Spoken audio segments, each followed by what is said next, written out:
அரங்கத்தில் இருக்கும் அனைவருக்கும் இறைவன் புறத்திலிருந்து சாந்தியும் சமாதானம் உண்டாகட்டும்.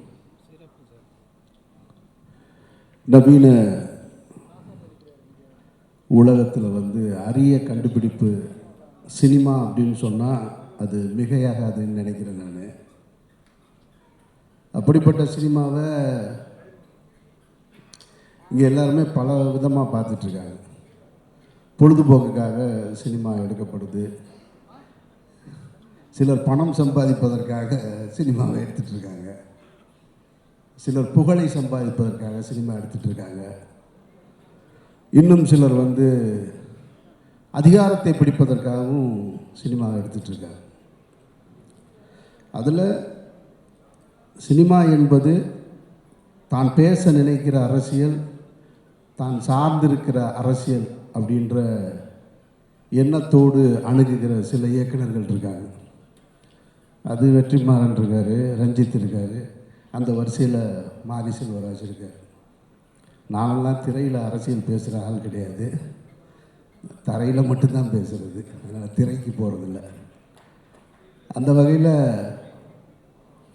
வாழை மாரி செல்வராஜ் பேச நினைக்கிற அரசியலாகத்தான் அந்த படத்தை பார்த்தேன்.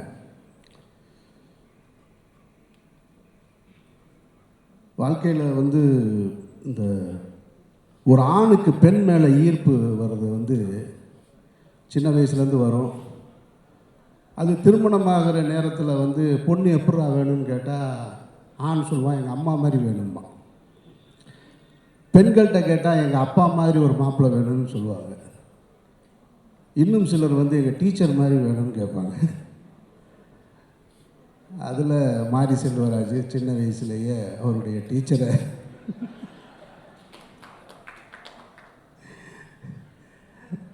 சரத் சார் பேசும்போது சொன்னார், நான் 8வது படிக்கும்போதே டீச்சரை லவ் பண்ணேன்னு. சரத் சார் இப்போவும் லவ் பண்ணுவார் டீச்சரை. தானு சார் பேசும்போது தன்னுடைய டீச்சர்கள் எல்லாம் சொன்னார். இதில் என்ன ஒரு விஷயம்னா,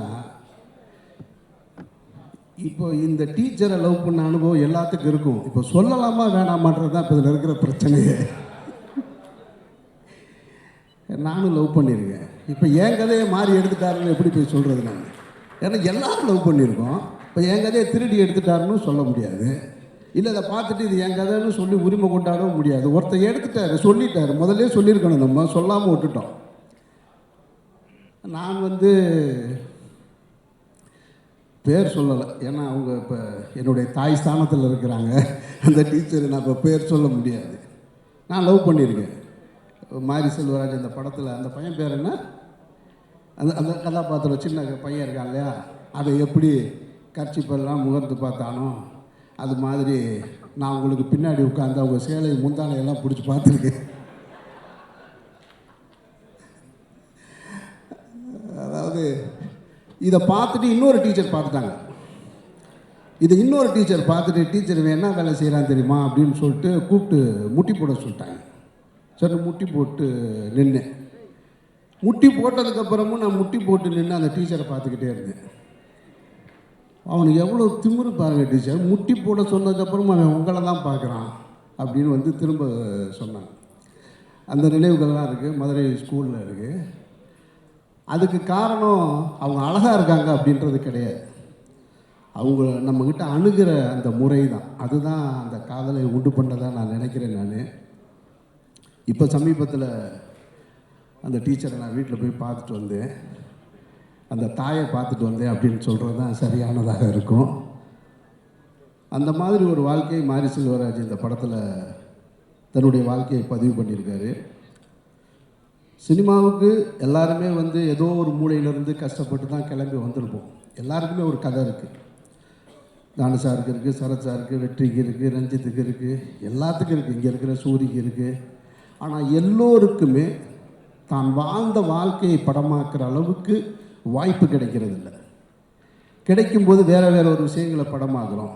அந்த அடிப்படையில் பார்க்கும்போது மாறி தனக்கு கிடைத்த வாய்ப்பை சரியாக பயன்படுத்திக்கிட்டார் அப்படின்றது தான் இதில் மறுக்க முடியாத ஒன்று. எல்லோரும் நினச்சா எடுத்துருக்கலாம் தன்னுடைய வாழ்க்கையை. ஆனால் மாறி மட்டும்தான் தனக்கான தான் பார்த்ததை இதை படம் பண்ணியே ஆகணும்னு ஒத்த காலில் நின்று இந்த படத்தை எடுத்திருக்காரு. மாறி வாழ்த்துக்கள். இந்த படத்தின் மூலமாக நீங்கள் எவ்வளோ பணம் சம்பாதிக்க போகிறீங்கன்னு எனக்கு தெரியாது. ஆனால் ஒரு பாரதி ராஜா சொன்னது போல், இன்னும் பல பேருடைய எண்ணத்தில் இருக்கிறது போல், உங்களுக்கான அந்த அடையாளத்தை ஒரு இயக்குனராக நீங்கள் அடைவீர்கள் என்பதில் நானும் நம்புகிறேன். சசி பேசும்போது சொன்னார், மாறி தோக்கவே மாட்டான் அப்படின்னு சொல்லிட்டு. நமக்கு இந்த வெற்றி தோல்வியெல்லாம் நம்பிக்கை இல்லை. கலைஞனுக்கு என்றைக்குமே தோல்வி கிடையாது. சாகிற வரைக்கும் அவன் கலைஞன் தான். அவனுக்கு என்ன வெற்றி தோல்வி அதெல்லாம் ஒன்றுமே கிடையாது. சாகும்போதும் அவன் கலைஞன் தான். உங்களுடைய படைப்பு, உங்களுடைய சிந்தனை மக்களிடத்தில் எப்படி போய் சேர்ந்துச்சோ, பிசி சார் சொல்லும்போது சொன்னார் பாருங்க, நான் இந்த வாழ்க்கையெல்லாம் நான் பார்த்ததில்லைன்னு, நான் திரையின் மூலமாக பார்க்குறேன்னு. அந்த மாதிரி கொண்டு வந்து சேர்க்குற ஒவ்வொருத்தருமே கடைசி வரைக்கும் வெற்றியாளர்களாக தான் இருப்பாங்க. மாரிக்கு என்னுடைய வாழ்த்துக்கள். இந்த மேடையை இன்னொருத்தருக்கு வாழ்த்து சொல்கிறதுக்கு பயன்படுத்திக்கிறேன், ரஞ்சித்துக்கு. ஏன்னா தங்கலான் படம் பார்த்துட்டு இப்போ அவருக்கு நான் ஃபோன் பண்ணல. ஒரு மிகப்பெரிய உழைப்பை கொடுத்துருக்க ரஞ்சித்துக்கு என்னுடைய நெஞ்சார்ந்த வாழ்த்துக்கள். நான் நடிகர் விக்ரமோட ரொம்ப நெருக்கமான ஒரு ஆள், ஆனால் ரொம்ப தூரமாக இருக்கிற ஒரு ஆள், ரெண்டுமான ஆள். நான் காசி படம் பார்த்துட்டு அவருக்கு ஃபோன் பண்ணேன். அதுக்கப்புறம் இப்போ வரைக்கும் நான் ஃபோன் பண்ணவே இல்லை. இந்த படம் பார்த்துட்டு தங்கலான் பார்த்துட்டு நான் வீட்டுக்கு போய் ராத்திரியில் என்னோடய வாட்ஸ்அப்பில் ஒரு ஸ்டேட்டஸ் வச்சேன், தமிழ் சினிமாவுக்கு பெருமை சேர்த்த கலைஞன் அப்படின்னு. சினிமா அவரை கொண்டாடுதில்லை. ஒவ்வொரு இனிமே எங்கள் தமிழ் ஆக்டர் யாரா அப்படின்னு சொன்னால் விக்ரமை காட்டலாம். அந்த இடத்துக்கு தன்னை அர்ப்பணிச்சிருக்கார். அப்படி ஒரு வாய்ப்பை ஏற்படுத்தி கொடுத்த ரஞ்சித்துக்கும் ரஞ்சித் குழுவினருக்கும் அனைவருக்கும் என்னுடைய நெஞ்சார்ந்த வாழ்த்துக்களும் நன்றிகளும் பாராட்டுகளும். நன்றி.